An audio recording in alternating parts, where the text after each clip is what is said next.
வாக்காளர்கள் சிறப்பு சீர்திருத்த சட்டத்தை எதிர்த்து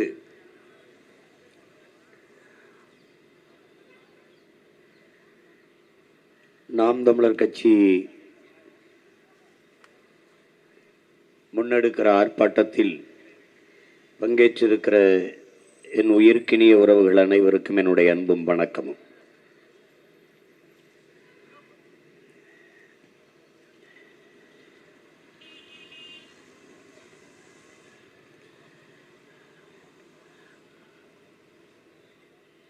வாக்காளர்களில் ஒரு சிறப்பு சீர்திருத்தம் என்று சொல்லும் போதே நமக்கு அதில் சந்தேகம், அச்சம், நடுக்கம் எல்லாம் வருகிறது. அதில் இவ்வளவு காலம் விட்டுவிட்டு அவர்கள் முன்வைப்பது போலி வாக்காளர்கள் அந்த வார்த்தையை பயன்படுத்துகிறார்கள். ஒருவர் 2 வாக்குகளை 2 இடத்தில் வாக்கு செலுத்துகிற உரிமையை பெற்றிருக்கிறார் என்று சொல்கிறார்கள். பிறகு இறந்தவர்கள் பெயர் அந்த வாக்காளர் பட்டியலிலே இருக்கிறது, அது நீக்கப்படவில்லை என்று சொல்கிறார். ஒவ்வொன்றாக நமக்கு எழுகிற கேள்வி,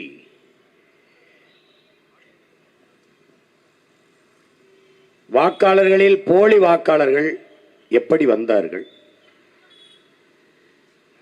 இந்த போலி வாக்காளர்கள் தொடர்ச்சியாக வாக்கு செலுத்துகிறார்கள் என்று சொல்கிறீர்கள். அவர்கள் வாக்கு செலுத்துகிறார்கள் என்று உங்களுக்கு எப்போது தெரிய வந்தது? போலி வாக்காளர்கள் கணக்கில்லாது இருக்கிறார்கள் என்பதை இப்போதுதான் நீங்கள் கண்டுபிடித்தீர்கள் என்றால் இவ்வளவு காலம் என்ன செய்து கொண்டிருந்தீர்கள்? நினைவிழந்த நிலையில், கோமா நிலையில் படுத்திருந்தீர்களா? இப்போதான் கண் விழித்து பார்க்கிறீர்களா? குறிப்பாக நீங்கள் சொல்வது,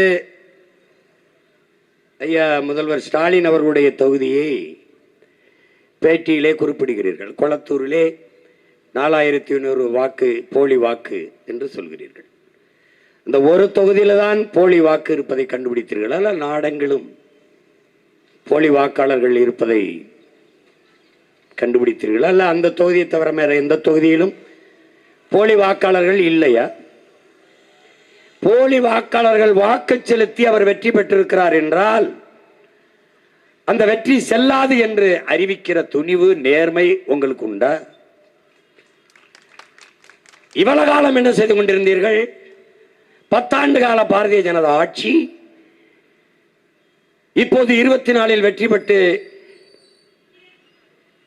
2 ஆண்டுகளை தொட இருக்கிறீர்கள். இப்போதுதான் போலி வாக்காளர்கள் இருப்பதை நீங்கள் கண்டுபிடிக்கிறீர்கள். தமிழ்நாட்டில் ஒரே ஒரு தொகுதியில் தான் போலி வாக்காளர்கள் இருப்பது போல நீங்கள் பேசுகிறீர்கள்.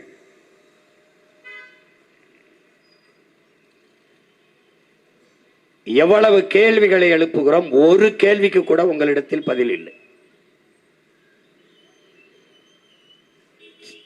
திருத்தம் சரி, வாக்காளர்களில் திருத்தம், வாக்கு பட்டியலில் வாக்காளர்கள் பட்டியலில் திருத்தம் சரி.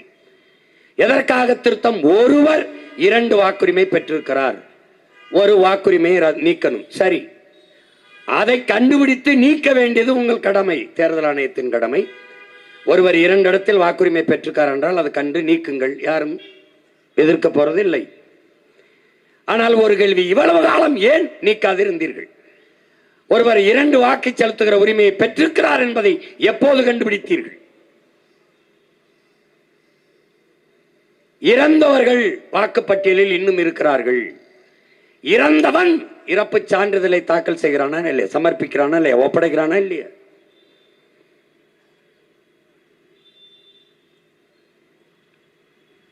அதை பார்த்த உடனேயே அவரை வாக்காளர் பட்டியலிருந்து நீக்காதது யாருடைய தவறு? யாருடைய தவறு?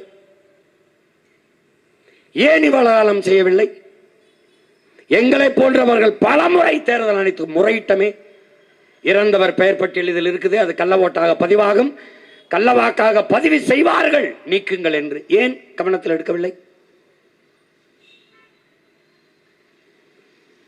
திடீரென்று சிறப்பு சீர்திருத்தம் என்ற பெயரிலே SIRன்னு ஒண்ணு.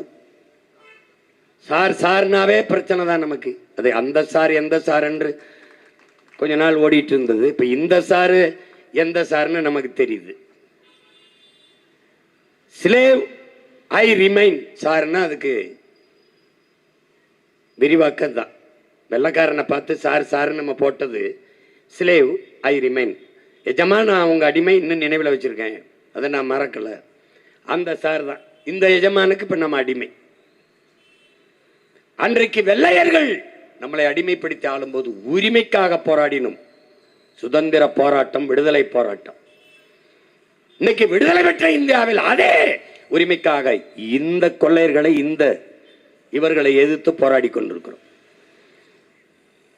ஜனநாயக நாட்டில் வாக்கு என்பது ஒவ்வொரு குடிமகனின் அடிப்படை உரிமை, மதிப்புமிக்க உரிமை, ஒரு வலிமை மிக்க ஆயுதம் ஜனநாயகத்தில் குடிகளின் கையிலே ஒப்படைக்கப்பட்டிருக்கிறது. அதைத்தான் புரட்சியாளர் அண்ணல் அம்பேத்கர் மதிப்புமிக்க நமது உரிமையை சில ரொட்டி துண்டுகளுக்காக விற்பதென்பது அவமானகரமானது என்று அறிவுறுத்துகிறார். அப்ப மதிப்புமிக்க உரிமை, மக்களாட்சியை ஏற்றுக்கொண்ட ஒரு நாட்டின் குடிகளுக்கு இருக்கிற கடைசி கருவி வாக்குதான், ஓட்டுதான், அந்த உரிமைதான். அந்த உரிமையை பெறுவது, அதை பாதுகாப்பது, அதை தக்க வைத்துக் கொள்வதிலே இவ்வளவு பிரச்சனை என்றால் இது உண்மையிலேயே ஜனநாயக நாடுதானா?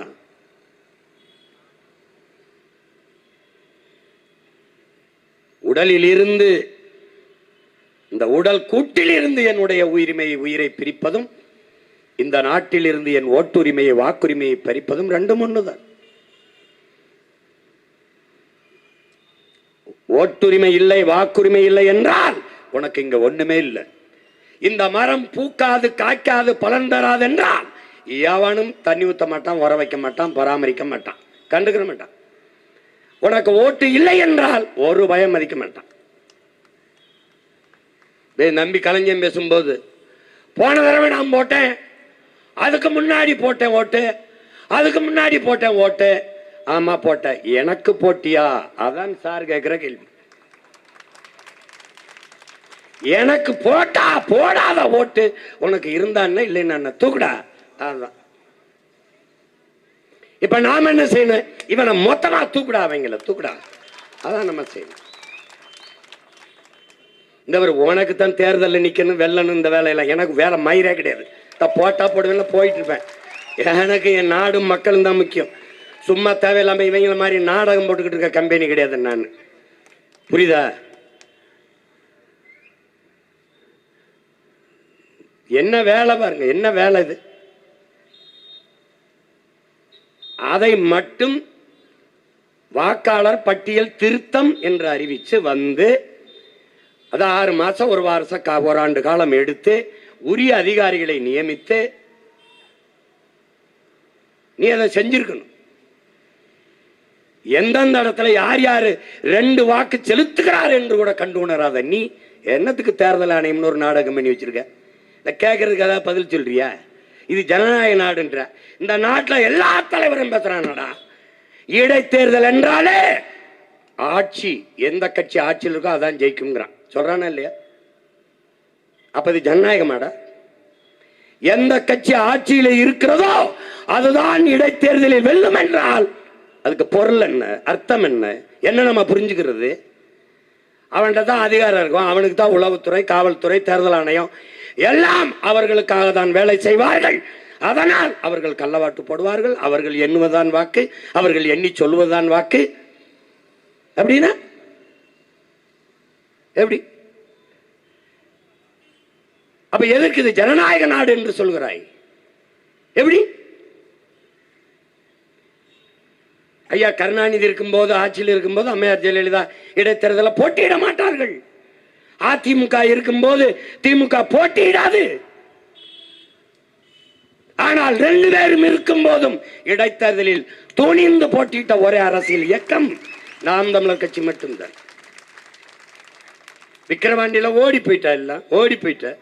நான் தான் இந்தியா, நான் தான் என்டிஏ. எங்க போனேன்? எங்க போனேன்? எங்களுக்கும் அவருக்கும் தான் போட்டி போட்டிங்கிற. அப்ப என்ன ஆட்டுக்குடல் போட்டி வைக்க போனியா? எங்க போன? அங்க போடாம போன எங்க போன?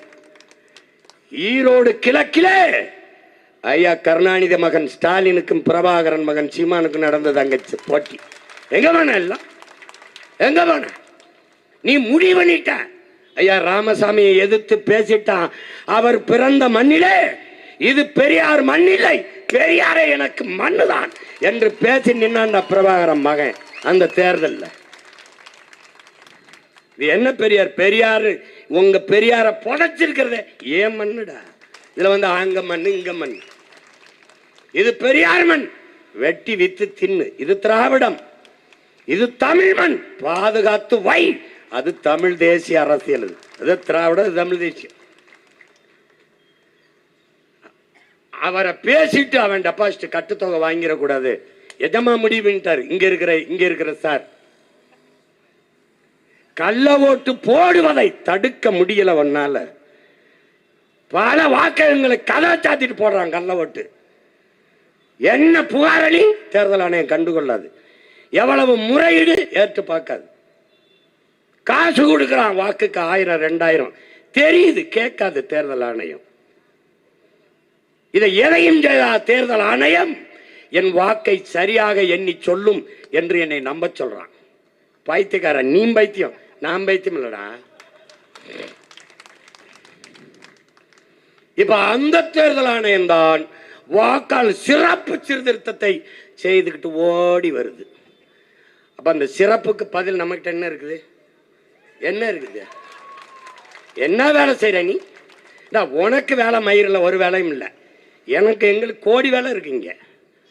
ஏன் ஆத்தாள பெண் உழுது பொழைக்கணும், ஆடு மாடு மேய்க்கணும், களை எடுக்கணும், கரும்பு வெட்டணும், வயக்காட்டில் போய் வேலை செய்யணும். தான்டா சோறு உழைக்கணும், மேய்க்கணும். ஓட்டு இருக்கா? இது இருக்கா? ஏற்கனவே இளவு ஜனநாயகத்து மேலே நம்பிக்கை இல்லாமல் என்ன இளவு காசு கொடுத்தாலும் 40 50 60 விழுக்காடு தான் வாக்கு பதிவாகுது.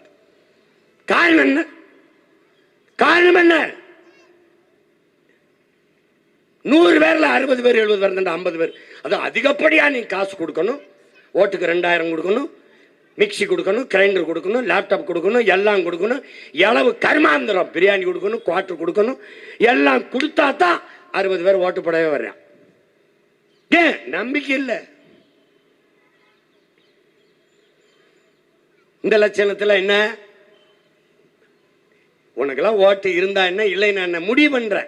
இங்கே அறிவார்ந்த தமிழ் சமூக சொந்தங்கள், என் உயிரிமினி, என் உடன் பிறந்தார்கள் கவனிக்கணும். இந்த நாட்டிலே குடியாட்சியை மக்களாட்சியை ஏற்றுக்கொண்ட நாட்டிலே மக்கள் தங்களுடைய மதிப்புமிக்க வாக்கின் மூலமாக யார் ஆட்சியாளராக இருக்க வேண்டும் என்பதை முடிவு செய்தார்கள். அந்த உரிமைதான் இங்கே போராடி பெற்ற ஜனநாயகம். அந்த உரிமை இங்கே பேசிய தம்பியெல்லாம் கூட குறிப்பிட்டார்கள். ஜமீன்தார் இவ்வளவு நிலம் வைத்திருக்கிற நிலக்கலார்கள் இவர்கள்தான் வாக்கு செலுத்த முடியும் என்கிற நிலை இருந்தது. அதை போராடி தகர்த்து எல்லோருக்குமான உரிமையை பெற்றார்கள். பெண்களுக்கு மறுக்கப்பட்டிருந்தது. பன்னெடுங்காலமாக கல்வி மறுக்கப்பட்டு ஒடுக்கப்பட்டு வீழ்த்தப்பட்டு கிடக்கிற சமூகங்களுக்கெல்லாம் சிறப்பு தொகுதி என்று பெற்றுக் கொடுக்கப்பட்டது. அப்படி போராடி பெற்றது அந்த உரிமை. ஆனால் இன்னைக்கு நிலைமை என்ன?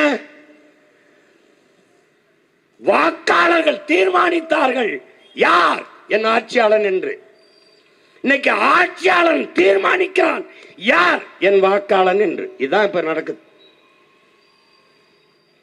நாம கேட்கிறோமே தலைகீழ் மாற்றம், இந்த மாற்றம் தான் இங்கே நடக்குது. இந்த எஸ்ஆர் மூலம் என்ன நடக்க போகுது? சார் மூலம் எஸ்ஆர் மூலம் என்ன நடக்க போகுது? என் வாக்காளன் யார் என்பதை ஆட்சியாளன் தீர்மானிக்கிறான்.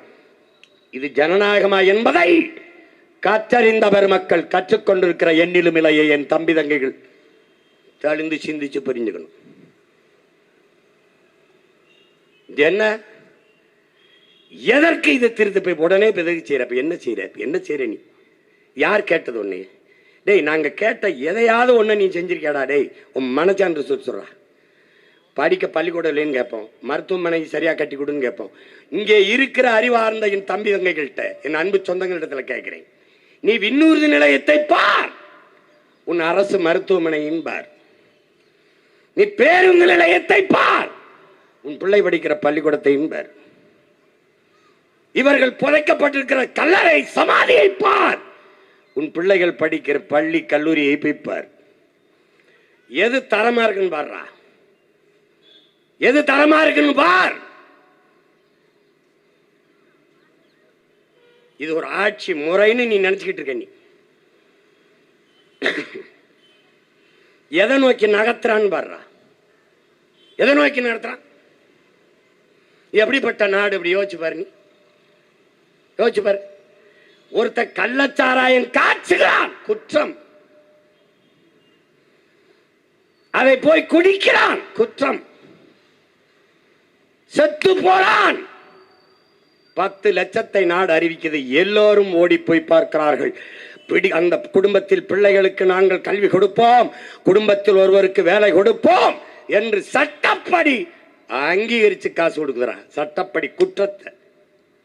நாடு அது, நாடு.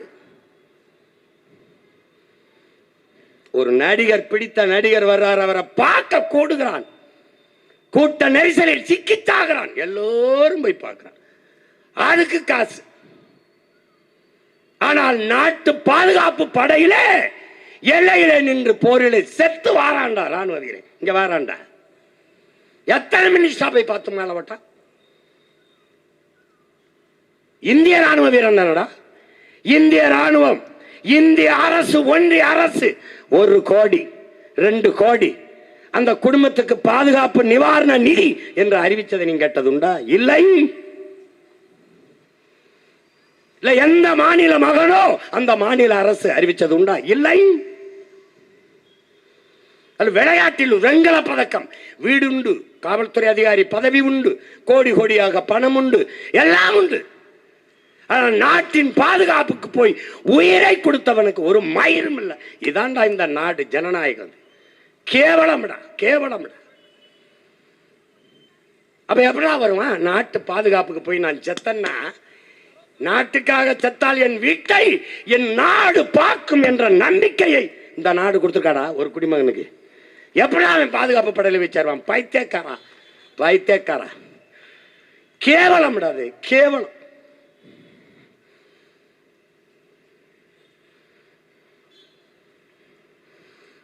இது என்ன சொல்ற நீ? எவராவது பேசுவான் இந்த கருத்து? இது எவ்வளவு பெரிய பாதிப்பு. இந்த கொண்டு வரவன் யாரா? இந்த எஸ்ஐஆர் இது கொண்டு வர்றது, இந்த சிறப்பு சீர்திருத்தத்தை கொண்டு வர யாரு? ஒரே ராத்திரில பணம் செல்லாதுன்னு சொன்னவங்க. பணம் செல்லாது. காரணம் என்ன? ஊழல் லஞ்சம் ஒழியும், கருப்பு பணம் ஒழியும். ஒளிஞ்சதா? ஒளிந்ததா? பிறகு அதற்கு எல்லா இடங்களிலும் அமலாக்கத்துறை சோதனை, வருமான வரி சோதனை நடக்கிறது. ஏன் ஒளியல? எத்தனை ஈடி ரைடு போடுற? போட்ட இடத்துல எல்லாம் பணம் வாங்கியிருக்க. நீயே ஊழல ஒழிப்பாய் நாங்க நம்பணும். எப்படி? இந்த கேள்வியை கேட்காதவன் நீ எது எப்படி எப்படி உன்னால தூங்க முடியுது உனக்கு? சரி, பணம் செல்லாதுன்னு சொன்ன போது நீ சொன்ன காரணம் என்ன? ஊழல் லஞ்சம் ஒழியும், கருப்பு பணம் ஒழியும். அப்படின்னா எதுக்கு இவ்வளவு வேறு வீட்டில் விரட்டி வெட்டி எடுக்கிற? நீ பணம் செல்லாது என்று சொன்ன போது 50 நாளில் சொர்க்கத்தில் வைப்பேன் உங்களை என்று நம்முடைய மாண்புமிக்க பிரதமர் அறிவித்ததற்கு செத்து பல பேர் சொர்க்கத்துக்கு போன வழியே ஒருத்தரும் போல. அந்த காலத்தை நினைவுபடுத்தி பார். எத்தனை பேர் வீதியில நின்னா, வங்கிக்கு முன்னாடி நின்னா, முதல் நாள் 2 நாள் முன்னாடியே போய் பணத்தை மாத்துறதுக்கு 1 லட்சம் கோடியில இல்லடா, 5000 10,000 மாத்திரணும்னு போய் நின்னவன் எத்தனை லட்சம் பேர்னு பேர். என் கேள்விக்கு பதில் சொல்றா. ஒரு பணக்காரன் வங்கி வாசல்ல பணத்தை மாத்த நின்னானா ஒருத்தனை சொல்றான். உன்னுடைய நண்பர்கள் அதானி அம்பானி எவனாவது அவன் பணம்லாம் எப்படி மாறிச்சு? பதிலாச்சு இருக்கு. யார் சொல்லுவா? யார் சொல்லுவா? பணம் செல்லாதுன்ட்டு போயிட்ட. எவ்வளவு அறிவாளி நீ? 2000 ரூபாய் அடிச்சு கொண்டாந்தா, 2000 தான் 1000 ரூபாய் செல்லாதுன்ட்ட. நீ உண்மையிலே அறிவானவனா இருந்தா 1000 ரூபாய் அந்த 2000 ரூபாயை அடிச்சு வங்கிகளில் போய் சேமிச்சு எவ்வளவு பணம் மதிப்பிழக்க போகுதோ அந்த பணத்திற்கு இணையான பணத்தை வங்கிகளில் கொண்டு நிறைத்து விட்டு மக்களுக்கு அறிவிச்சு சொல்லணும். ஆனால் நீ அறிவிச்சுட்டு போய் அச்சடிச்சுக்கிட்டு இருக்க. இப்ப எங்க 2000 ரூபாய் செல்லுமா? யாராவது சொல்லு. இப்ப 2000 ரூபாய் செல்லுமா? செல்ல. அப்பெல்லாம் என்ன தெரியுது? வேலை இல்லாத ட்ரெய்லர் இருக்கார்ல, தையல்காரர், வேலை இல்லைன்னா யானைக்கு டவுசர் தப்பாருன்னு சொல்லுவாங்க எங்க ஊர்ல. அவர் சும்மா இருக்கிறதுக்கு பதிலாக சும்மா இருக்கணும்னு யானைக்கு ஒரு டவுசரை தப்பம். அந்த யானைக்கு டவுசர் தக்கிற பயல்கள்கிட்ட போய் நீ ஆட்சியை கொடுத்துட்டு அவன் என்ன பண்றதுன்னு தெரியாம ஒரு யானைக்கு தப்போம், அப்புறம் பூனைக்கு தப்போம், அப்படி தச்சுக்கிட்டு இருக்கான். ஏன்னா இதெல்லாம் ஒரு மனுஷன் இது செய்யற வேலையா? செஞ்சா சரி, செஞ்சா. அடுத்து இன்னும் ஒரு பெரியது பாருங்க, பயங்கரவாதம் ஒளிந்து விடும். அறிவார்ந்த பெருமக்களே, என்னை பெற்ற பேரன்பு மிக்க தமிழ் சொந்தங்களே, என் உயிரினுமிரிய உடன் பிறந்தார்களே, ஆழ்ந்து கவனியுங்கள். பயங்கரவாதம் ஒளிந்து விடும். பணம் செல்லாதனா எந்த பயிலும் பணத்தை பரிமாறிக்கிறது இல்லை. பயங்கரவாத இயக்கங்கள்ல ஒரே செலாவணி உலகம் பூரா செல்ற தங்கம் தான், அததான் பரிமாறிப்பான். இப்ப பணம் செல்லாது என்று சொன்னீர்கள், பயங்கரவாத ஒளியும் என்று சொன்னீர்கள். எப்படி புல்வாமா மாவட்டத்தில் தாக்குதல் நடந்தது? காஷ்மீரிலே மிக சென்சிட்டிவ் ஏரியா, உயர் பாதுகாப்பு பகுதி, 5 கிலோமீட்டருக்கு ஒரு தடவை சோதிக்கிற உயர் பாதுகாப்பு பகுதியிலே 500 கிலோ வெடிமருந்தை ஏற்றி கொண்டு வந்த கார் எப்படி வந்தது? சோதிக்காமல் எங்க போய் புடிங்கிட்டு இருந்தா? பதில் இருக்கா? ஒண்ணும் கிடையாது. 40 ராணுவ வீரனை கொன்னு போட்டு போயிட்டான். யாரோட தவறு? யாருடைய தவறு? எங்க பயங்கரவாதம் ஒளிந்தது? எங்கே ஒளிந்தது? இந்த நாட்டு குடிமகனா உனக்கு ஆதார் இருக்கணும். எல்லாத்துக்கும் ஆதார் தான். ஆதார், நீ எல்லாத்திலையும் ஆதார இணைக்கணும். ஆதார் ஆதார் ஆதார். ஒரு வருஷம் 2 வருஷம் ஓட்டினாங்க. அப்ப அங்க உள்ள வந்தவன்ட்ட ஆதார் கேட்காம எங்கேயும் உதார் விட்டுக்கிட்டு இருந்த என்ன பண்ணிட்டு இருந்த? உள்ள வந்தான்ல, அவன்கிட்ட வாங்காம என்ன பண்ண? எங்கே போனது ஆதார்? எங்கே போனது உன்னுடைய பாதுகாப்பு பணி? என்ன செய்தது உன்னுடைய உளவு படை? சொல்லு. அவன் தான் சொல்றானடா அந்த காஷ்மீர் ஆளுநர், நான் அப்படியே ராணுவ விமானத்தில் விண்ணூர்தியில இறக்கி போய் நம்ம வீரர்களை அங்கே இறக்கி விட்டுருவோம்னு நான் சொன்னதை இவர் கேட்கவில்லை என்கிற. பேருந்தில் ஏற்றி விட்ட, அவன் அடிச்சு மோதி கொண்டு போயிட்டான். 40 பேர் உயிரற்ற உடலை அடுக்கி தேர்தலில் வாக்கு பறிக்கிறதுக்கு அந்த நேரம் இலங்கையில் ஒரு தாக்குதல் நடக்குது. புல்வாமால இந்த தாக்குதலை காட்டி இது போல தாக்குதல் தொடராமல் இருக்க எங்களுக்கு வாக்கு செலுத்துங்கள். எப்படி இருக்கு பாருங்க. அப்ப ஒரு போர் அறிவிக்கிறது, கொல்லும்போது விட்டுறது, அப்புறம் ஒரு போர். அது ஒரு அக்கப்போர். இங்க இருந்து போய் யாரும் இல்லாத பொட்டல்ல குண்டை போட்டு திருப்பி வந்துடுறது. நடந்ததா இல்லையா? சிரிக்காத. பொய் சொல்லிட்டு இருக்கேன்னா? பொய் சொல்றேன்னு நினைக்கிறேன் நீ பைத்தியக்கார. திருப்பி பயங்கரவாதம் ஒளியுது. பகல்காம்ல ஒரு சுற்றுலா தலம், ஒரு நாளைக்கு 30,000 பேர் கூடி கலைகிறான். தெரியுது. அங்கே காவல் நிலையம் இல்லை, அங்கே பாதுகாப்பு ராணுவ வீரர்கள் இல்லை. ஏன் இல்ல? ஏற்கனவே பிரச்சனைக்குரிய பகுதி காஷ்மீர். உலகத்துக்கே தெரியுது, உனக்கு தெரியுது. அப்ப அங்க இடத்துல என்ன பண்ணி இருக்கணும்? மற்ற இடங்களை விட கூடுதலாக பாதுகாப்பை நீ வலுப்படுத்திருக்கணும். ஏன் செய்யல? ஒரு விண்ணுறுதியில பயணிக்க விடுறியா? எங்களை நுழையும் போது ஆதார் காட்டுங்கிற காட்டுறோம், உள்ள போகும்போது முன்னாடி திரும்பு, பின்னாடி திரும்பு, இதை கலட்டு, பெல்ட் கலட்டு, சாக்ஸை கலட்டு, அதை கலட்டு, இதுக்குள்ள அதை வச்சிருக்கியா, இதை வச்சிருக்கியா? ஏய், நீ என்ன நீ பாதுகாக்கிற? இந்த ஐயப்பமார்கள் இந்த விரதம் இருந்து 40 நாள் விரதம் இருந்து அந்த இருமுடியை தூக்கிட்டு போறான். என்ன கொண்டு போறான்? தேங்காய் நெய்யும் தானடா. உனக்கு தெரியாதா அது? அதான் சோதிக்கிறீல்ல. அதை வெளியில வரும்போது தேங்காயும் நெய்யும் தானே இருக்கு. அதை எதுக்கு தடுக்கிற நீ? எதுக்கு தடுக்கிற நீ? எதுக்கு தடுக்க? இதை தடுக்கிற. அவன் டெல்லியில வந்து குண்டு வச்சு காரில் வெடிக்கிறான், அவன் வெடிக்க விட்டுருக்கான். உன்னை என்ன செய்யலாம்? என்ன செய்யலாம் சொல்லு. நீ யோசிச்சு பாரு, எப்படிப்பட்ட நாட்டில் நம்ம மாட்டிக்கிட்டு இருக்கோம்னு மட்டும் பாரு. நான் திரும்ப சொல்றேன் பாரு, இந்த பைத்தியக்கார பயில்கள்ட்ட நம்ம வசமா சிக்கிக்கிட்டு ரொம்ப கஷ்டப்படுறோம். அதை நீ புரிஞ்சுக்கவேன். பூராமே அரமெண்டல். இந்த முழு மெண்டல் வந்து பிரச்சனை கிடையாது. அது என்ன செய்யும் பாருங்க, நல்லா முழு பைத்தியமா இருக்கணும் பாரு. அப்படியே இந்த காதலன் படத்துல தம்பி பரத்து திருவான் பாரு, அப்படி அது வாட்டுக்கு சொரிஞ்சுக்கிட்டு தெரியும். அது அதைத்தான் தெரிஞ்சுக்கிட்டு அப்படியே பண்ணிக்கிட்டு இருக்கும். இந்த அறப்பைத்தியம் இருக்கு பார்த்தியா, அறப்பைத்தியம் அதுதான் அடுத்தவனை போய் கடிச்சு வைக்கும், கிள்ளி வைக்கும். இது அறப்பைத்தியம் பூரா பூரா அறப்பைத்தியம். ஏன் வச்சிருக்கேன்னா சும்மா அதை அளந்து விடாருன்னு சொல்லக்கூடாதுல்ல, அவன் சொன்னதை காட்டணும்ல, அதுக்கு தான். இது துண்டு சீட்டு இல்லை, உண்மை சீட்டு. ஏன்னா அவராக ஏதோ சொல்றாருங்க, ஐயோ நீ கொடுத்ததே அந்த எடுத்துட்டு இருந்திருக்கீங்க. அந்த பகல்காம்ல தாக்குதல் நடக்குது. ஒரு கேள்வி தானே, எங்களை பயணிக்கும் போது இவ்வளவு சோதிக்கிற நீ, அவன் எல்லையை தாண்டி உள்ள பயங்கரவாதி வந்தான்ல, பார்டருக்குள் நுழைஞ்சு, அவன்கிட்டயே நீ ஆதார் கேட்கல, அவனையா நீ சோதிக்கல? 200 கிலோமீட்டர் உள்ள வந்திருக்கான், என்ன பண்ணிட்டு இருந்த? வந்து மக்களை சுட்டு கொன்னு அவன் படம் எடுத்து அப்படி தன்படம் செல்ஃபிலாம் எடுத்து பேசி பேட்டி கொடுத்து போயிட்டு விட்டா ஹாய் அப்படின்னு போறான். அதுவரை நீ என்ன பண்ண? டம்முன்னு சத்தம் படம் குவிஞ்சிருக்க வேணாமா? வீரர்கள், பாதுகாப்பு படை வீரர்கள் வரல. அங்கிருந்து பாதுகாப்பு அவன் வெளியேற வரை விட்டு விட்டு ஆபரேஷன் சிந்தூர் 10 நாள் கழிச்சு அந்த போர் தொடுத்து கொண்டு நம்புறான். போர் நடந்ததா, என்ன நடந்தது எதுவுமே தெரியாதா? நம்ம முழிக்கிறோம்ல, எதுக்குடா சாரு எஸ்ஐஆர் போட்டு என்னடா ஓட்டு, யாரா எவனோ ஒரு பரதேசி பைய போலி வாக்கு 4 இடத்துல போட்டதுக்கு நாம பலியாயித்திரம் பாரு. அது புரியுதா உனக்கு? இதான் இங்க இருக்கிற சிக்கல். இப்ப கார்ல குண்டு பிடிச்சவன் யாரு? பயங்கரவாதம் ஒளியுமென்றீர்களே பெருமக்களே, ஒளியலையே, அப்ப தோற்று விட்டீர்கள். ஒரு பொது மன்னிப்பு, வருந்துறேன், தவறு நடந்துருச்சு சொல்லுவீர்களா? அதை விடு, இதை விடுறா, டேய் இது ரொம்ப சரி விடுப்பா, அது பழைய படம், விட்டுருவோம்.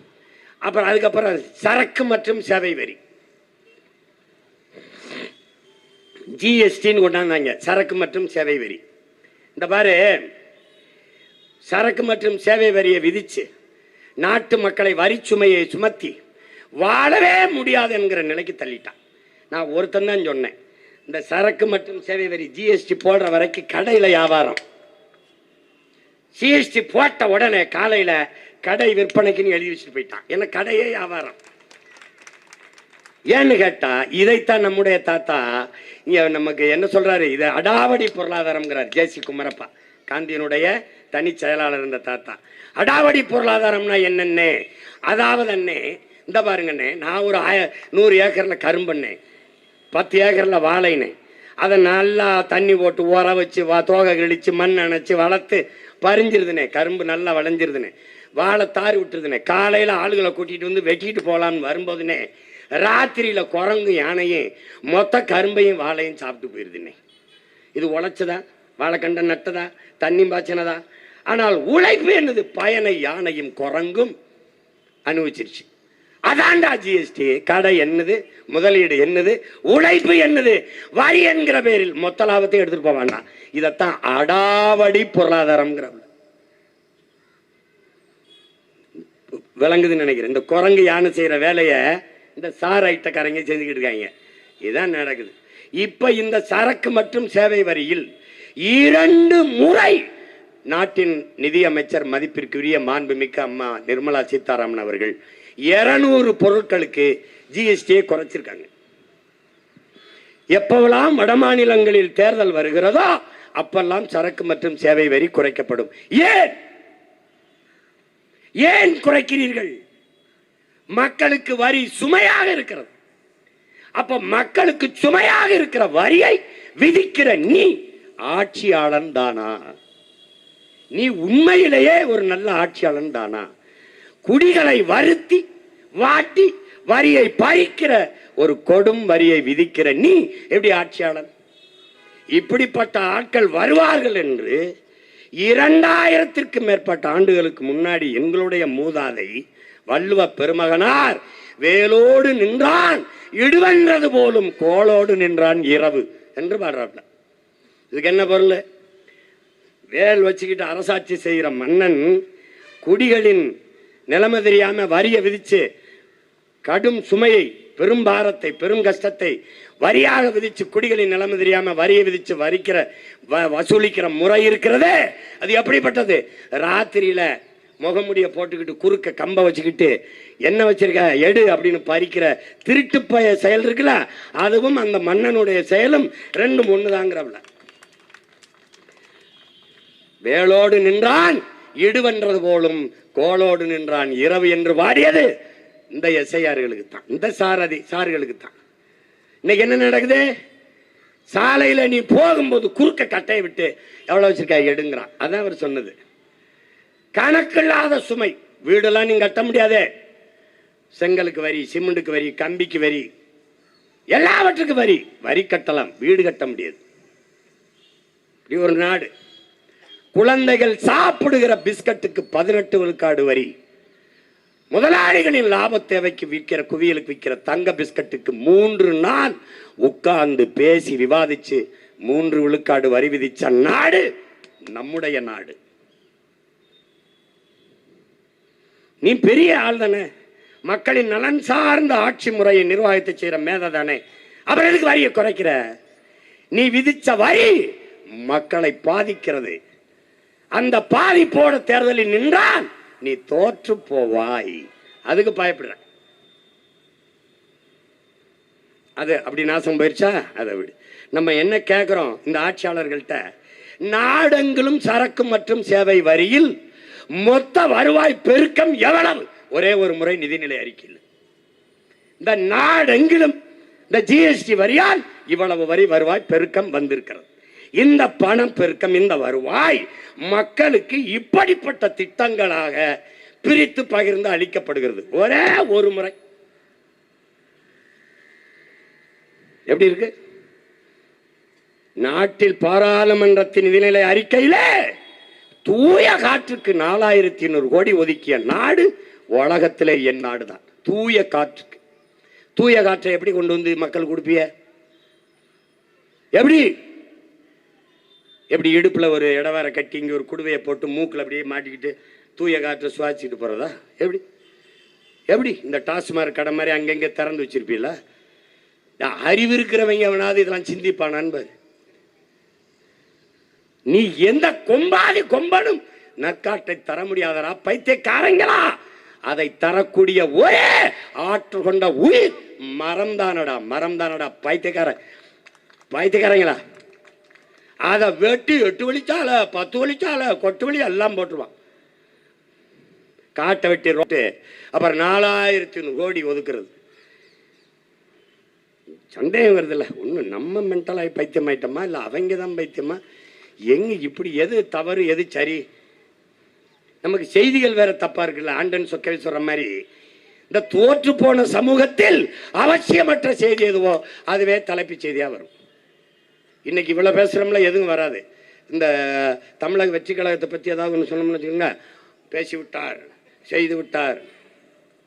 கால கொடுமை. இந்த ஏதாவது இந்த கேள்விக்கு பதில் இருக்கா பாரு. இந்த சார் கோஷ்டிகள்கிட்ட கேட்குறேன், இவ்வளவு கேட்டு வரல, ஒரு பதிலும் இல்லை. இப்ப கடைசியா இங்க வர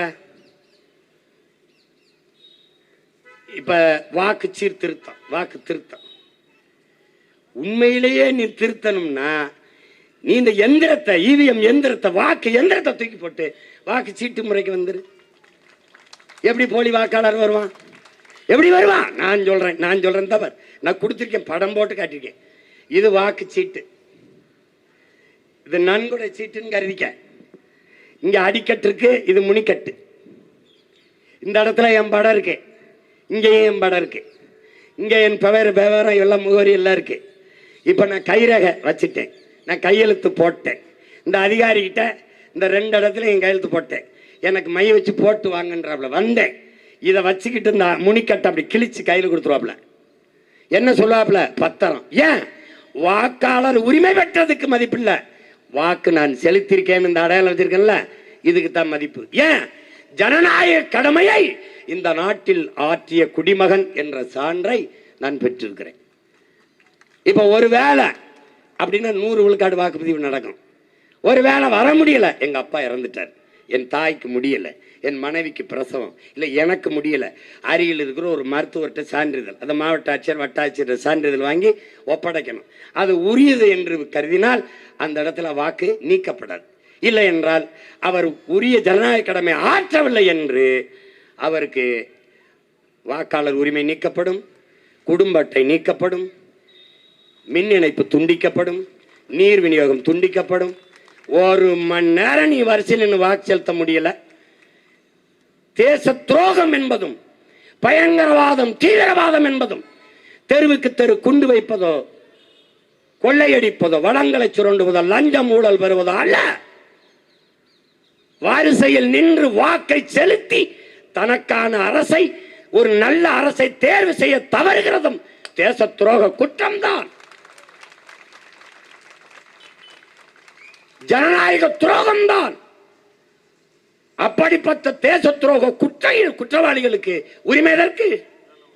என் தாத்தன் எத்தனை ஆண்டுகளுக்கு முன்னாடி வாக்குக்கு காசை கொடுப்பவன் பாவி, அந்த காசை வாங்கி கொண்டு வாக்கு செலுத்துகிறவன் தேச துரோகி என்று என் தாத்தா தெய்வ திருமகன் எத்தனை ஆண்டுக்கு முன்னாடி தேச துரோக குற்றத்தை தொடர்ந்து செய்கிறார்கள். இப்ப இந்த முறையை கொண்டு வந்து நான் ஒரு வய ஓட்டு போடாம இருக்க மாட்டான், எல்லா வரிசையில் நிப்பான். இங்க கள்ள ஓட்டுங்கிற பேச்சு கிடம் இல்லையா? இந்த வாக்ககத்தில் 500 வாக்குகள் தான் இருக்கிறது என்றால் நீ எண்ணும் போது இந்த முனிக்கட்டை என்னவா ஓட்ட 500, அடிக்கட்டை என்னவா 500 சமமா பொருந்தது. டேலியாவது கள்ள ஓட்டு இல்ல. நான் சொல்றது சரிதானே?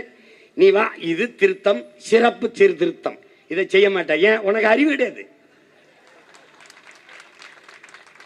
இதை செஞ்சுட்டா என்ன ஆயிரும்? நான் நின்றுவேன், நீ நடுத்தருவில் நின்றுவேன். அதான் பிரச்சனை. நீ இன்னும் இந்த ஓட்டு பெட்டிய இன்னும் அருமை சகோதரர் 60 லட்சம் 65 வாக்கு பீகார்ல தூக்கிட்டாங்க. தூக்குவான், எந்திரத்தை தூக்கி போடலாம், வாக்கு முறைக்கு வாடா. உலகத்துல எந்த நாடு இந்த இவிஎம் எந்திரத்தை தயாரிச்சு கொடுக்கிற? ஜப்பான் மைக்ரோ எலக்ட்ரானிக் சிப் அந்த நிறுவனம் பயன்படுத்துதா? அந்த நாடு. நீ போற்றுகிற அமெரிக்கா பயன்படுத்துதா? ஐரோப்பிய நாடுகள் பயன்படுத்துதா? 3 நாடு, நைஜீரியா, இந்தியா, பங்களாதேஷ். பங்களாதேஷ் தூக்கி போட்டு போயிட்டான். நீ இதை இன்னும் கட்டி பிடிச்சிருக்க. ஏன்? உன் மேல உனக்கு நம்பிக்கை இல்லை. இந்த பெட்டி 2 பெட்டி வச்சிருக்க. லெப்ட் ஹேண்ட் இந்த மணி பெட்டி, ரைட் ஹேண்ட் இந்த ஓட்டு பெட்டி. அது நோட்டு பெட்டி, இது ஓட்டு பெட்டி. That's all. அப்படி நடந்துகிட்டு இந்தியா சவர் நேஷன் ஹே, பாரத் மாதா கே ஜெய் ஹே. நீ இன்னும் வண்டி ஓட்டிட்டு திரா. நீ எழுதி வச்சுக்க, ஒரு நாள் சத்தியத்தின் மகன் என் தாய் தமிழுக்கு ஆற்றல் இருந்தா. நான் சொல்றேன்டா, இலங்கையிலே, பங்களாதேஷிலே, வெனிசுலாவிலே, நேபாளிலே நடந்த மக்கள் கிளர்ச்சி இந்த நிலத்தில் நடக்கல. நாம் பிரபாகர மகன். நீ எழுதி வச்சுக்க. அங்கே நடந்த கிளர்ச்சிக்கு தலைமை ஏற்க ஒருவன் இல்லை. இங்கே ஒரு மகன் 15 ஆண்டுகளாக காத்துக்கிட்டு இருக்கேன். பங்களாதேஷ் அதிபர் தப்பி வந்தார், நீ அடைக்கலம் கொடுத்த. ஆனால் நீ தப்பி எங்க போவாய் நான் பாக்குறேன். அவன் ஒரு ஸ்டேட், நீ 39 ஸ்டேட், 8 யூனியன் ஒன்றிய பிரதேசம். நீ தாப்பிக்க முடியாது. சேட்டை பண்ணிட்டு திர. நீ என்ன ஓட்ட தூக்கு, அதை தூக்கு, இதை தூக்கு, எதை பத்தி கவலைப்படுற? நீ உலகெங்கிலும் மாறுதலை செய்தவன், தன் நாட்டை உயர்த்தி காட்டியவன், கட்டியவன் எல்லாம் மனச்சான்று வழி நடத்தியபடி நடந்தவன் தாங்கிறான். அப்படித்தான் லீ குவான் யூ, அப்படித்தான் எல்லாம். நீ அப்படி இல்லையே, அப்படி இல்லையே. நீ கொடுமை. இங்க என்ன நடக்குதுன்னா, அன்னைக்கு எனக்கிட்ட வர்த்தகம் செய்ய வந்தான் வெள்ளைக்காரன். வர்த்தகம் செய்ய வந்தவன், வியாபாரம் செய்ய வந்தவன் என் நிலத்திலே அரசியல் செய்தான். அடிமை இந்தியாவில். ஆனால் விடுதலை பெற்ற இந்தியாவில் அரசியல் செய்ய வந்தவன் வியாபாரம் செய்து கொண்டிருக்கிறான். இது ரெண்டும் தான் இங்க இருக்கிற சிக்கல். அன்னைக்கு வாக்காளன் தனக்கான ஆட்சியாளனை தீர்மானித்தான். இன்று ஆட்சியாளன் தனக்கான வாக்காளனை தீர்மானிக்கிறான். என்ன பண்ணணும்? கட்சி, ஆட்சி, போராட்டம், இதையால் இதை சரி செய்ய முடியாது. புரட்சி ஒன்றால் தான் இதை புரட்டி போட முடியும். மக்களின் கிளர்ச்சி புரட்சி ஒன்றுதான் உலகத்தில் இத்தனை மாறுதல்களை கொண்டு வந்திருக்கிறது. அதெல்லாம் ஒன்றும் செய்ய முடியாது. எந்த இடத்துல எதுக்கு பதில் இருக்குது? நம்ம கேட்கறது எதுக்காக பதில் வைத்திருக்கிறதா? சொல்லுங்க, எதுக்காக வச்சிருக்குதா? இப்ப இது என்ன சிறப்பு பாருங்க, சீர்திருத்தம் எல்லாம் கேட்கறது சொல்லுங்க. மத்திய மாநில அரசு அல்லது பொதுத்துறை நிறுவனத்திடமிருந்து அடையாள அட்டை அல்லது ஓய்வூதிய கட்டண ஆணை பெற்றுக்கணுங்கிற இந்த இடத்துல படிக்கும்போது நமக்கு மத்திய மாநில அரசுக்கு எங்க பொதுத்துறை நிறுவனம் இருக்கு? ஏதாவது ஒண்ணு சொல்லு. என்ன அமைதி ஆயிட்டிய? நீங்க அமைதியா இருக்கிறத பார்த்தா ஒருவேளை நான் ஏதோ தப்பா சொல்ற மாதிரி ஆயிருக்கு. பொதுத்துறை நிறுவனம் ஒன்று என்ன இருக்கிறது? டாஸ்மார்க்கை தவிர ஏதாவது பொதுத்துறை நிறுவனம் இருக்கா? வேணா டாஸ்மார்க் அதிகாரிகள்கிட்ட அந்த சேல்ஸ் ரெஃப் இருக்காங்கல்ல, விற்பனை முகவர்கள், அவர்கள்ட்ட வேணா வாங்கலாம். சரிக்கா, அதை ரொம்ப ஆழ்ந்து சிந்திச்சு எல்லாத்தையும் தயார் பண்ணியிருக்கான் ஐயா. தங்க விலை வெரி இன்டெலிஜென்ட்லியும் வரல, அவங்களாம் உட்காந்து பண்ணியிருக்காங்க. இங்க பாருங்க, அடுத்தது பாருங்க, அடுத்தது விடுவான். தகுதி வாய்ந்த அதிகாரிகளால் வழங்கப்பட்ட பிறப்பு சான்றிதழ். இப்போ எனக்கு ஒரு சான்றிதழ் தர்றாருல, அந்த அதிகாரி தகுதியானவரா இல்லையான்னு அப்படி கண்டுபிடிக்கிறது? ஏண்டா தற்கொலைக்கு பிறந்த தற்கொலைகளா? தகுதி இல்லாத ஒருத்தனை எப்படி அதிகாரியா போட்ட? அப்ப தகுதி இல்லாதவனையும் நீ அதிகாரியா போட்டிருக்க. தகுதி வாய்ந்த நான் போய் ஐயா இப்படி கேட்டிருக்காங்கய்யா, நீங்க உண்மையிலேயே வேலிடு எலிஜிபிள் ஆபீசர் தானாங்க ஐயா? ஐயா ஏன் அப்படி கேட்கிற? யோ உனக்கு கொழுப்பா போயா அப்படின்னு. இல்லையா கேட்டிருக்கேன், தகுதி வாய்ந்த அதிகாரி. ஒருவேளை நான் போனதுக்கு அப்புறம் நீக்கிவிட்டு உனக்கு கையெழுத்து போட்ட அதிகாரி தகுதியானவர் இல்லைன்னு தானே நான் என்னையா பண்றதுன்னா அவன் என்ன என்னங்க பண்ணுவேன் பாருங்க. தகுதி வாய்ந்த அதிகாரி. சிரிக்காது, என்ன சொல்றதுல சீரியஸ் டாபிக். இப்ப தெரியுதா நம்ம சாதாரண பைத்தியங்கள் இல்ல, அறப்பைத்தியத்திலையும் கேடுகட்ட அறப்பைத்தியங்கள். அடுத்த பாரு. இந்திய அரசால் வழங்கப்பட்ட பாஸ்போர்ட். சரி, அதுக்கு அங்கீகரிக்கப்பட்ட வாரியம் அல்லது பல்கலைக்கழகத்திலிருந்து மெட்ரிகுலேஷன் அல்லது கல்வி சான்றிதழ். மெட்ரிகுலேஷன் இதில் பெற்ற கல்வி சான்றிதழ். சரி, இப்போ எங்கள் ஆத்தாள் அப்படின்னு எங்கே போய் பல்கலைக்கழகம் மெட்ரிகுலேஷனில் வாங்குவான் சொல்லுங்க? 5 மணிக்கு காட்டுக்கு போயிட்டு பொழுது சாஞ்சு 6-7 மணிக்கு தான் வீட்டுக்கு வருவேன். தகுதி வாய்ந்த மாநில அதிகாரியிடமிருந்து பெறப்பட்ட நிரந்தர குடியிருப்பு சான்றிதழ். அதுக்கும் தகுதி வாய்ந்திருக்கணுங்க. அதுல இப்ப எங்களை செம்மஞ்சேரி, கண்ணகி நகர், கல்லுக்குட்டா, பெரும்பாகத்துக்கு தூக்கி போட்டேன். இப்ப என்னை எடுத்துக்கிட்டீங்கன்னா நானே வேறாலாம் எதுக்கு, நானே மாடல், நானே முன்மாதிரி. நான் ஆலப்பாக்கத்தில் இருக்கும்போது ஓட்டுரிமை எடுத்தேன். இப்போ அங்கே இல்லை, அந்த வீடை மாற்றிட்டு கடற்கரை சாலைக்கு போயிட்டேன். என் முகவரியை தேடி இங்கே ஆலப்பாக்கத்துக்கு போனீங்கன்னா நான் இல்லைன்னு வரும் தூக்கிடுவேன். அந்த தூக்குற சீமை இந்த சீமான்னு உனக்கு தெரியாது, ஏதோ ஒரு சீமை போடா இல்லை. எப்படி எனக்கு பதட்டமே, இந்த 234 வேட்பாளர்ல எத்தனை பேருக்கு ஓட்டிருக்கும்னே எனக்கு தெரியல. ஆமா, நான் பாட்டுக்கு போட்டுட்டு அவன் பிப்ரவரி 7, அதாவது நீங்க பேசும்போது 6 மாசம் என் தம்பி கார்த்திக், டேய் நவம்பர் 4 ஆரம்பிச்சு பிப்ரவரி 7 வெளியீடு. இதுல எங்க 6 மாசம் வருது? நவம்பர் முடிஞ்சிருச்சு, இப்ப டிசம்பர், ஜனவரி, பிப்ரவரி 7 3 மாதம் தான். 7 அவர் முழு இந்த வாக்காளர் இதையும் வெளியிட்டுவாரு. ஒருவேளை அதுல இல்லைன்னா கதை முடிஞ்சது. ஐயா என் ஓட்டு இல்லை, ஐயா என் ஓட்டு இல்லை அப்படின்னு. இங்க நாங்க அவன் வீட்டே காணாமனு போயிட்டு நீ என்ன ஓட்ட காணும் போயா போயா போயா, அவ்வளவுதான் சொன்னான். எப்படி என் மக்கள் எப்ப போராட வருவான்னு தெரியுதா? ஓட்டுக்கு அந்த தெருவில் 500 ரூபா கொடுத்துட்டு எங்க தெருவில் வெறும் 200 ரூபா தான் கொந்தளிச்சிருவான். புரியுதா? அது ஒண்ணுதான் அவனுடைய மதிப்புமிக்க மாபெரும் உரிமை, அது ஒண்ணுதான். இதெல்லாம் கிடையாது, இதெல்லாம் அது ஓட்டாது என்ன போய் அது அப்படி இப்படி. இப்ப என்ன சொல்லணும், அம்மா ஓட்டு இருந்தா தாம்மா காசு கொடுப்பான். அப்ப ஐயோ ஏன்னா இதுல அடுத்து இன்னும் நல்லா கவனிக்கணும்ல, நல்லா கவனிக்கணும். இந்த SC ST, OBC, SC ST அதுல தகுதி வாய்ந்த, அதே தகுதி வாய்ந்த இதையெல்லாம் நமக்கு போட்டிருக்கான்ல, இந்த இதையெல்லாம் கடைப்பிடிக்கணும். அந்த நாய்க்கு தகுதி இருக்கான்னு முதல்ல நம்ம யோசிக்கணும்.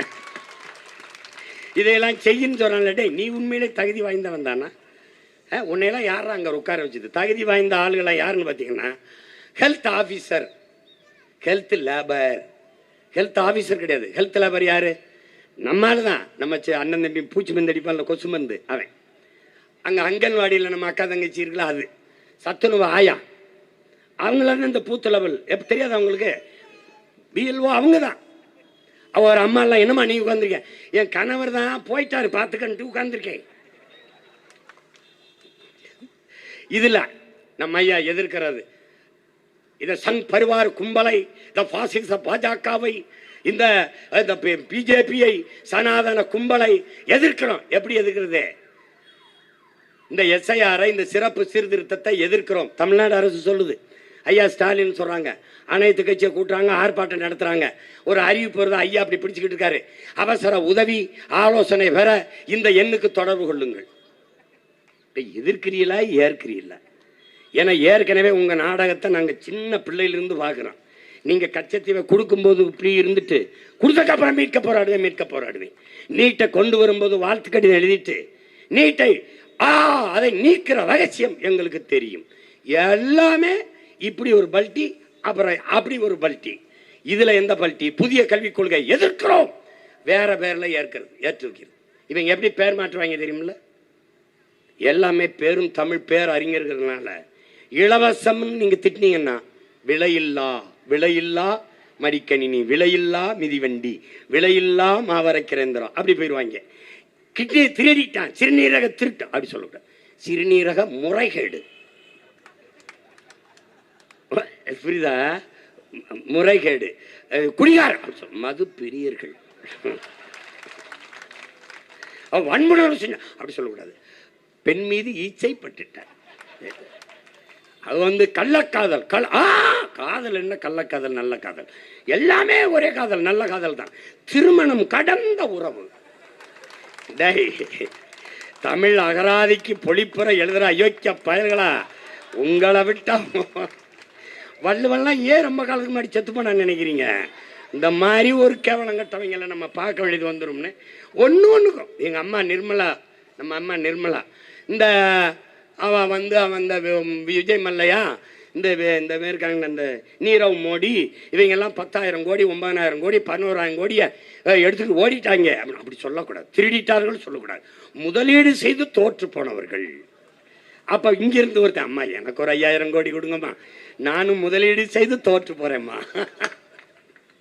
ஐயோ ஒன்றும் பண்ணிக்க முடியாது. நீங்க எந்த வழியிலும் தப்பிக்க முடியாது. இப்போ தப்பிக்க முடியாது. நம்மளை தப்பிக்க வழி இல்லாமல் கதவை சாத்தி கொண்டு அடித்தால் பூனை கூட புலியாக மாறி பாயுங்கிறான். இப்ப நாம பூனை இல்ல, பிறவி புலிகள். பூனையின் இனமா புலியின் இனமடா, வாடா பொருதி பாப்போம்ங்கிறார் ஐயா. உங்களுக்கு தெரியும் ஐயா, நம்ம ஐயா முத்துலிங்கம். நம்ம புலியின் இனம். இப்ப நம்மளை கதவை சாத்திட்டு அடிக்கிறான். இப்ப நம்ம விடுறதா இல்லையாங்கிறத நம்ம தான் முடிவு பண்ணோம். இப்ப பாருங்க, அடுத்து அதுல என்னென்ன, பீகார்ல யோகேந்திர யாதவ் உச்ச நீதிமன்றத்தில் ஒரு தாக்கல் செய்யறார். மொத்தம் அறிவிச்ச வாக்கு 8,22,00,000 பீகார்ல. இந்த பீகாரை பின்பற்றுங்க, பீகார் முறையின் போட்டுக்காங்க. அடுத்தது அவன் வாக்கு பெற தகுதி பெற்றவர்கள் 8,22,00,000. ஆனா பெற்றவர்கள் 7,41,00,000. விடுபட்டவர்கள் தகுதி இருந்து அந்த வாக்கை உரிமையை பெற முடியாம 81,00,000. அப்படின்னா எத்தனை தொகுதின்னு நீ கணக்கிட்டுக்க. அதுல அதிகப்படியாக பெண்கள், இஸ்லாமியர்கள். இப்ப புரிஞ்சிருச்சா? அதுல ஒரே முகவரியில் 100 பேருக்கு வாக்குரிமை கொடுத்துருக்கான். ஒரே முகவரி இல்லை, அப்படின்னாலும் ஒரு வீட்டில் 100 பேர் வாழ முடியாதுல்ல, கொடுத்துருக்கான். அந்த மாதிரி இதுலயே 4,50,000 வாக்கு கொடுத்துருக்காப்ல. அந்த மாதிரி ஒரே முகவரியில் 100 பேர் அப்படி கொடுத்துருக்காப்ல. அதுக்கப்புறம் என்ன பண்ணிருக்காம பாருங்க, ஒவ்வொன்றும் பாருங்க. இந்த இரட்டை வாக்குரிமையை திருத்துறேங்கிறதான சிறப்பு திருத்தம். அதுல என்ன பண்ணிருக்காரு, ஒரே தொகுதியில 5,24,00,000 பேர் ஒரே தொகுதியில 2 வாக்குரிமை பெற்றிருக்காங்க. இவன் சீர்திருத்தம் செய்யறேன்னு போயிட்டு அது 5,2,24,00,000 பேருக்கு ஒரே தொகுதியில் கொடுத்துருக்கான். திருப்பி இரட்டை வாக்கு வெவ்வேறு தொகுதியில 63.09 பேர் 9 விழுக்காடு இந்த வெவ்வேறு தொகுதியில பெற்றிருக்கான் 2 வாக்குரிமை. இப்ப எங்க சீர்திருத்தின திருத்தினதுக்கு அப்புறம் தான் இதை சொல்றது. புரியுதா? திருத்தினதுக்கு அப்புறம் தான் அவர் இவ்வளவு கோளாறு நடந்திருக்குன்னு உச்ச நீதிமன்றத்தில் போய் அறிக்கை தாக்கல் செஞ்சிருக்காப்ல. அவர் குழு ஆய்வு செஞ்சு இதெல்லாம் தெரிஞ்சுக்கிட்டு தான் மதிப்புமிக்க மாண்புமிக்க நீதிமன்றம் அதை நிறுத்து, இதெல்லாம் சரி பண்ணிட்டு எடுக்கலாம்னு சொல்லலை. நீ எடு 2 வாரத்துக்குள்ள பதில் மனு தாக்கல் பண்ணு தமிழ்நாடு அரசுகிட்ட கேட்குது. நம்ம தமிழ்நாடு அரசு எப்படி பதில் மனு தாக்கல் பண்ணுதுன்னா, இந்த எஸ்ஐஆரை வேகமாக செயல்படுத்துது. இந்த பிஎல்ஓ இந்த பூத் லெவல் ஆபீசரை போட்டதே ஐயா ஸ்டாலின் அரசு தான்.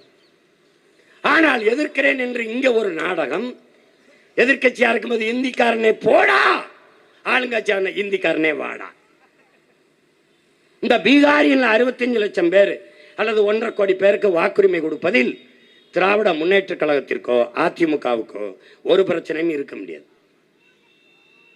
ஏனென்றால் அவன் கூலிக்கு வந்தவன் வாக்குக்கு 1000-500 கொடுத்தால் வாக்கை போட்டு விடுவார். அது ஒன்றும் பிரச்சனை கிடையாது. ஏன்னா இவர்கள் எல்லோருக்கும் இந்தி தெரியும். உதாரணமாக அறநிலைத்துறை அமைச்சர் மாண்புமிகு நம்முடைய ஐயா சேகர்பாபு அவர்கள் இந்த சவுகார்பேட்டையில் தீபாவளிக்கு எல்லாருக்கும் பரிசு கொடுத்து இவர் வாக்கு மேகே நமக்கு போட்டு மேகே இந்தியில பேசுவார்கள், இந்தியிலே சோறுட்டு விட்டுவார்கள், இந்தியிலே பேசி வாக்கு கேட்பார்கள். ஏன்? அவர்கள் நாடு இல்லை, இது அவர்கள் நிலமும் இல்லை, அவர்களுக்கு அதை பற்றி கவலையும் இல்லை. என் மொழி சாவதோ, என் இன உரிமை பறிபோவதோ, என் நிலம் வளம் களவு போவதோ, எதை பற்றியும் அவர்கள் கவலைப்பட மாட்டார்கள். ஏன் நாம கவலைப்படுவோம்? ஏன்னா இந்த ஒரு இடம் தான் நமக்கு இருக்கு, இந்த ஒரு இடம் தான் இருக்கு. எனக்கு வரலாறு இருக்கு. தெற்காசிய முழுமைக்கும் பரவி வாழ்ந்தேன், இந்திய துணைக்கண்ட முழுமைக்கும் பரவி வாழ்ந்தேன். பயன் இல்லை, காலடியில் அரைக்கிற இடம் தான் இருக்கு. இதுலயும் 6 பேர் அங்கிங்கும் கால் வச்சிருக்கான். இப்ப இந்த கால்களை அப்புறப்படுத்தலைன்னா நிக்க இடம் இல்லாம போயிடுவான். இருக்க இடமற்றவன் அனைத்துலகம் பேச அருகதையற்றவன். உன் இடத்தினை உறுதி செய், உன் இனத்தை முன்னிறுத்து. இருக்க இடமற்றவன் அனைத்துலகம் பேச அருகதையற்றவன். சும்மா நிக்க இடம் இல்லாம அமெரிக்க ஏகாதிபத்தியமே, ரஷ்ய முண்ட நிக்கிற இடம் ஒண்ணுது இல்லைங்கிட்டு போ, எதையா போயிட்டு படாங்கிட்டு. என் தம்பி சொல்ற மாதிரி கோயம்புத்தூர்ல போய் அந்த வட இந்தியர்கள் கடை வச்சிருக்க இடத்துல நீ பேட்டி இருக்கும்போது, தமிழால வந்தா வேலை கொடுப்பான், வேலை கொடுப்பான் சொல்றானே இல்லையா? சேலத்துல மளிகை கடை தேநீர் கடை வச்சிருக்கேன், முழுக்க ராஜஸ்தானி. நான் சொல்றது உனக்கு இப்ப புரியாது. நான் போதிக்கும் போது எது ஒன்றும் உனக்கு புரியாது, பாதிக்கும் போது புரியும் உனக்கு. நீ ரொம்ப நாள் நடக்காது தம்பி. இந்த தேர்தல் இவன் போட்டு இந்த எஸ்ஐஆர் மட்டும் செயல்படுத்திட்டான், 29 தேர்தல்ல அவன் தீர்மானிப்பான். நீ ஒண்ணு தள்ளி விடுவான், ஓட்டு போடாங்கிட்டுருவான். இது இந்தி பேசுற இன்னொரு மாநிலமாகும். நம்ம கிட்ட இருக்கிற பிரச்சனைகளை நீங்க புரிஞ்சுக்கணும். 8 கோடி தமிழர்கள், 1.5 கோடி வன்னியர், 1 கோடி கன்னடர் கவுண்டர், 1 கோடி தெலுங்கு தேவர் எல்லாம் பேசுவான். எத்தனை கோடி நீ இருந்தாலும் வன்னியர் 1.5 கோடியா? வன்னியனா நிக்க மாட்டா, ஒன்னா கவுண்ட 1.5 கோடியா? ஒன்னா நிக்க மாட்டாய். முக்குளத்தோர் கல்லர் மரவர் அகமுடையரா? நிக்க மாட்டாய். மரவனை நிறுத்தின அகமுடையர் போட மாட்டாய், கல்லனை நிறுத்தின மரவன் போட மாட்டாய். பறையரா ஒன்றாக மாட்டாய். நீ சாதியாபமும் நான் நிக்க மாட்டாய், நீ மொழி இனமாவும் நிக்க மாட்டாய். எப்படி உனக்கு வலிமை வரும்? ஆனால் அவன் 1.5 கோடி வட இந்தியன் என்றால் நீ தமிழ் என்று ஒரே மொழியில் ஒன்றாகவில்லை, அவன் இந்தி என்று ஒரே மொழியில் ஒன்னா நின்றுவான். நீ நான் சொல்றதை நீ நம்பல, நிக்கிறானா இல்லையா பொறுத்திருந்து பார், நிப்பான். அப்போது பெருத்த லார்ஜஸ்ட் கம்யூனிட்டி நார்த் இந்தியன் இந்திக்காரன் வந்துருவான். நீ அப்ப வன்னியனும் பேச முடியாது, கவுண்டனும் பேச முடியாது, தேவரனும் பேச முடியாது, பறையனும் பேச முடியாது, நாடாரு செட்டியாரு தேவேந்திரர் ஓஹோ தள்ளி போன்றுவான். அந்த கரும வேற நமக்கு வர மாட்டேங்குது, ஏதோ பேச்சு விட்டு போயிடுவான். இதெல்லாம் கவனத்தில் வச்சுக்கிட்டு வேலை செய். அவன் தொலைச்சிட்டான், முடிச்சு விட்டான். நீ ஒன்றும் இல்லை உனக்கு. அதனால கடைசி அந்த ஓட்டு வச்சிருந்தது 1000-500 விற்று பொழைச்சிக்கிட்டு இருந்தேன். இப்போ அதையும் எடுத்துட்டாப்புல. இப்போ பிஜேபி அவருடைய வாக்கை உறுதி செய்து இது பார்க்கும். ஏற்கனவே நான் பேசுகிறேன், தம்பி கார்த்திக் கூட பதிவு செஞ்சான் பாருங்க. 40,000 வாக்கை கன்னியாகுமரியில் தூக்குச்சு. ஏன்னா அவ்வளோ மீனவனு கிறிஸ்தவ மீனவன் நமக்கு ஓட்டு போட மாட்டான், தூக்கிடான்னு தூக்கிடுச்சு. இப்போ என்ன செய்யும், இஸ்லாமியர் கிறிஸ்தவ வாக்கை பிஜேபி தூக்கும். இந்த திமுக என்ன செய்யும், அதிமுக வாக்கு, நாம் தமிழர் சீமா வாக்கு. தம்பி விஜய்க்கு அவர் வீட்டுக்கு போகும்போது விஜய் படம் இருந்தால் இது நம்ம வீட்டில் தூக்கிட, அங்கே சீமா படம் இருந்தால் தூக்கிடுவான். ஐயா எடப்பாடி அது தெரியாமல் அவர் ஏன் பதறுகிறீர்கள் அப்படின்றாப்புல. உங்களுக்கும் ஜத்தாயா பதறிக்கிட்டு இருக்கமியா ஐயா, ஐயா உங்களுக்கும் ஜத்தாயா கதறிக்கிட்டு இருக்கமியா ஐயா, கவனமாக பண்ணுங்கய்யா. அவங்க பயங்கரமான ஆட்டக்காரங்க, சேம் சைடு கோல் போடுவாங்கய்யா. மகாராஷ்டிராவில் போட்டிருக்காங்கய்யா. அவ்வளோ பெரிய ஆள் பால் தாக்கரே அந்த மண்ணின் அரசியலை கட்டி எழுப்பி கொண்டாந்தாப்புல. அவருடைய மகன் உத்தவ் தாக்கரே இருக்கும்போது அவரோட கூட்டணி வச்சு வந்து 42 சட்டமன்ற உறுப்பினர்களை ஒரு ஆளுக்கு 30 கோடியை கொடுத்து தூக்கிட்டாங்க. இவன் ஊழல் லஞ்சத்தை பேசுவாங்க. 42 சட்டமன்ற உறுப்பினர்களை ஒரு உறுப்பினருக்கு 30 கோடி கொடுத்து வாங்கி பிஜேபி ஆட்சி அமைச்ச அவரை கட்சியே முடிச்சிட்டோம்ல. அவர் பேசுறாரு, சீமான் பேசுற அரசியல நாங்க பேசியிருக்கோன்னு, நாங்க மதம் என்று போனதுல சரிஞ்சிட்டோம், மொழி இனத்திலேயே நின்றுக்கணும்னு பேசுறாப்ல ராஜ் தாக்கரே, உத்தவ் தாக்கரே. ஏன் மதம் மாறிக்கொள்ளக்கூடியது, மொழியும் இனமும் மாற முடியாது. இன்னைக்கு தமிழன், நாளைக்கு கன்னடனாவோ மலையாளியாவோ பீகாரியாவோ குஜராத்தியாவோ என்ன, நோ சான்ஸ், வாய்ப்பில்லை ராஜா, மாற முடியாது. இவன் அவன் எல்லாரும் சரியா இருப்பான், நம்ம சரியாகணும்னு நினைச்சா தவறுன்றான். பயங்கரமா பேசி விட்டுருவான். பீகாரியா பகாரியா இவங்க தான் பேசுனது. பஞ்சாபியரை தவிர இவரையும் பஞ்சாபுக்குள் உள்ள விடாதீர்கள் பேசியவர் நம்மால் தான், ஐயா பிரதமர் மோடி அவர்கள் தான். ஒரிசாவிலே கார்த்திகே பாண்டியன் அவரை அதிகாரத்தில் உட்கார வைக்க போகிறீர்களா? பூரி ஜெகநாதர் கோயில் உண்டியலும் சாவியும் தமிழ்நாட்டில் இருக்கிறது. நம்மளை திருட்டு போய் பட்டம் கட்டி அங்க ஒழிச்சே விட்டான் நவீன் பட்நாயக்க. ஒரு தமிழன் ஆட்சிக்கு வரல. ஆனா இங்க எத்தனை பேரு கும்மி அடிக்கிறான். நான் ஒருத்தன் கத்துறேன், நீ என்ன சேட்டை பண்றான் பாருங்க. நான் என் நிலம், என் உரிமை, என் தேசிய இனத்தின் இறையாண்மை என்று பேசும்போது பாசிசம், செப்பரேட்டிசம், சாவனிசம், பிரிவினைவாதம், பக்கவாதம், முடக்குவாதம், நீ எத்தனை நாள் பேசுற, எவ்வளவு வேணாலும் பேசுற, ஆனால் ஒரு நாள் நான் வெல்லுவேன். இதை யாவனும் மறைக்க முடியாது.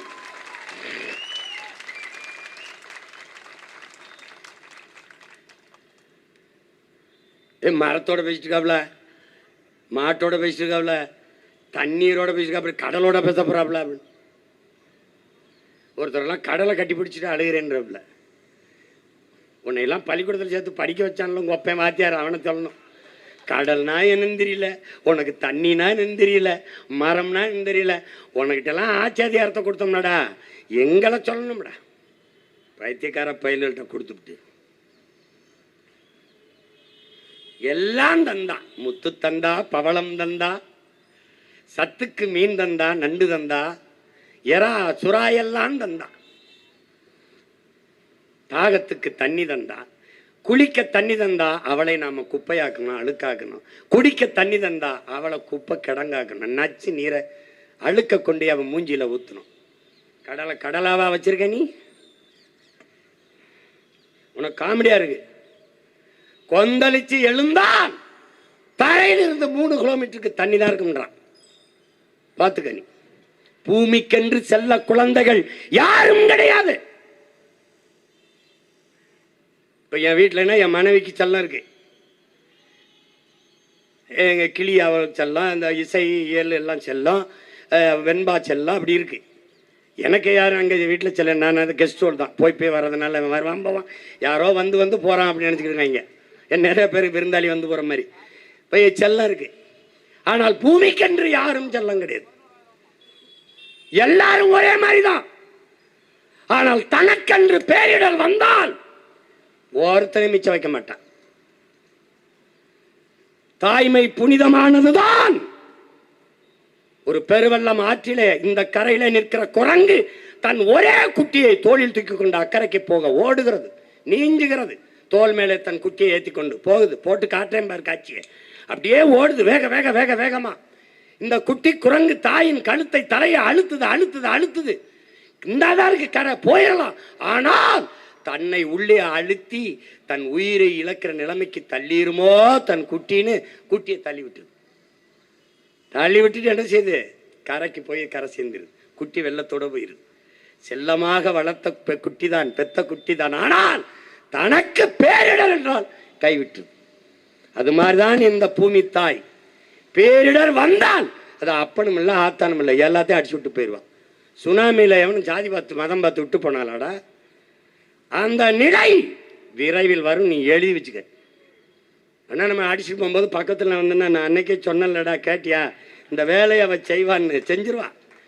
நம்மளால எழுதுறான்ல தம்பி, 70 விழுக்காடு தண்ணி தம்பி, 30 விழுக்காடு தான் நிலம் தம்பி. அதில் சரி பாதி 2 30 10 விழுக்காடு காடு இருக்கணும். என்ன இருக்கணும்? 3 1 பங்கு காடு இருக்கணும்.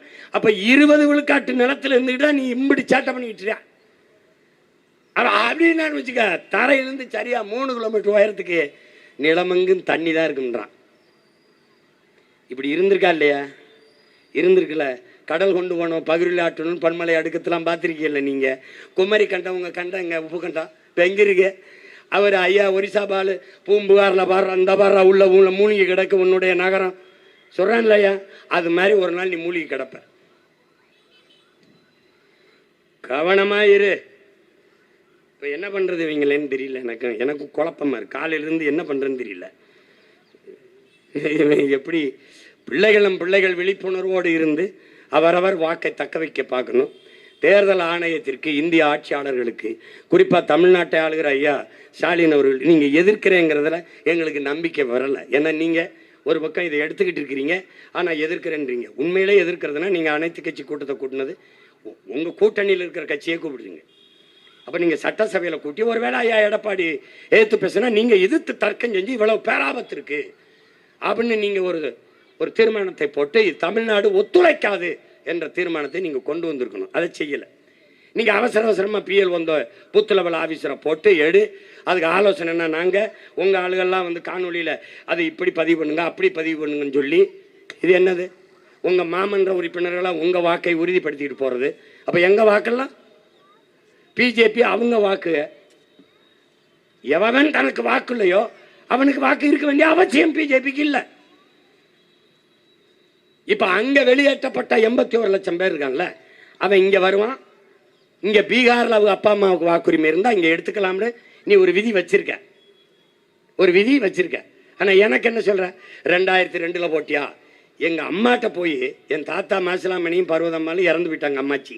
அவங்க ஓட்டு உரிமை எங்க இருக்குன்னு கேட்டா எங்க அம்மா ஏப்பா பாப்பா அங்கிட்டுன்னு போயிடும். என்ன அதான் நடக்குது.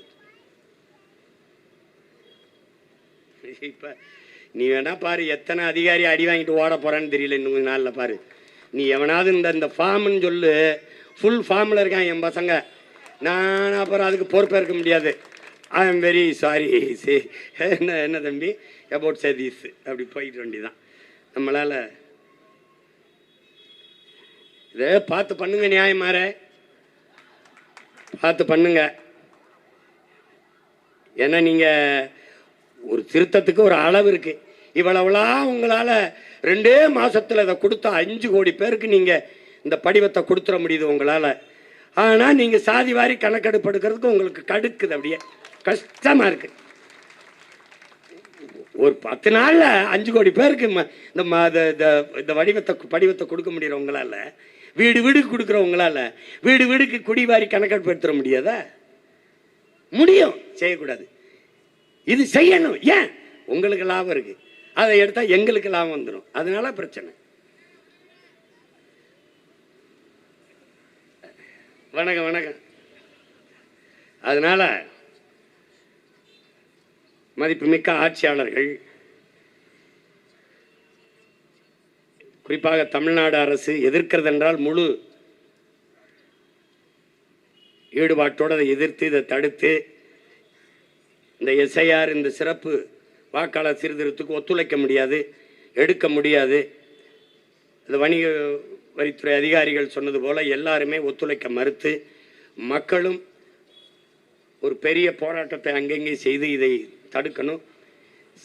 இந்த இரட்டை வாக்குரிமை பெற்றிருக்கிறது, இறந்தோர்கள் வாக்கு செலுத்த அவர் பேர் இருப்பது கள்ள வாக்கு, இதெல்லாம் தடுக்கணும் என்றால் ஒரு காலம் எடுத்து சரியான அதிகாரிகளை கற்றறிந்த பெருமக்களை அனுப்பி அவர்களுக்கு போக்குவரத்து செலவு உரிய ஊதியம் எல்லாம் கொடுத்து பயிற்சி முகாம் நடத்தி எதை எங்கே இருக்கு நீக்கி அது இந்த அவசரமாக நவம்பர் 4 அறிவித்து பிப்ரவரி 7 முடிவெறும் என்கிறீர்கள். இந்த காலத்தில் தேர்தல் நெருங்கி கொண்டிருக்கும் போது யார் யார் எந்த கட்சியோட கூட்டணி, யார் யார் எங்கே என்னன்னு எல்லாம் பேசியிருக்க காலத்தில் நீங்கள் திடீர்னு இந்த வாக்கையே சரி பண்ணோம்னா என்ன தம்பி, மேலே கூரை பச்சை வண்ணத்தில் போடலாமா மஞ்சளாக போடலாமான்னு யோசிச்சுட்டு இருக்கும்போது கீழே அடித்தளத்தில் குண்டை வச்சு தகர்த்திக்கிட்டு இருந்தீங்கன்னா ரொம்ப கஷ்டமாயிரும்.